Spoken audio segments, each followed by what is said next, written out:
حضرت ابو ہریرہ رضی اللہ عنہ سے روایت ہے، وہ کہتے ہیں کہ ہم لوگ نبی کریم صلی اللہ علیہ وسلم کے ساتھ ایک مجلس میں بیٹھے ہوئے تھے، آپ صلی اللہ علیہ وسلم لوگوں سے گفتگو کر رہے تھے۔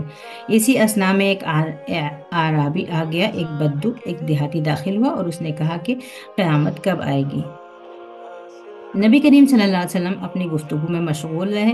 کچھ لوگوں نے کہا کہ آپ صلی اللہ علیہ وسلم نے اس کی بات سن لی ہے اور اس کی بات ناپسند کی ہے، اس وجہ سے رک کر اس کو جواب نہیں دیا۔ اور کچھ لوگوں نے کہا کہ نہیں، شاید آپ نے سنا ہی نہیں ہے، یہاں تک کہ آپ صلی اللہ علیہ وسلم نے اپنی بات پوری کر لی۔ جب بات پوری کر لی تب اس کو پوچھا کہ قیامت کے بارے میں پوچھنے والا کہاں ہے؟ اس نے کہا اللہ کے رسول، میں ادھر ہوں۔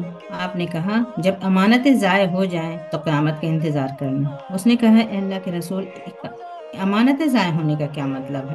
آپ صلی اللہ علیہ وسلم نے کہا کہ جب معاملات غیر اہل کے حوالے کر دیے جائیں تو اس وقت تم قیامت کا انتظار کرنا۔ نااہل کے ہاتھ آ جائے معاملات تو اس وقت قیامت کا انتظار کرنا۔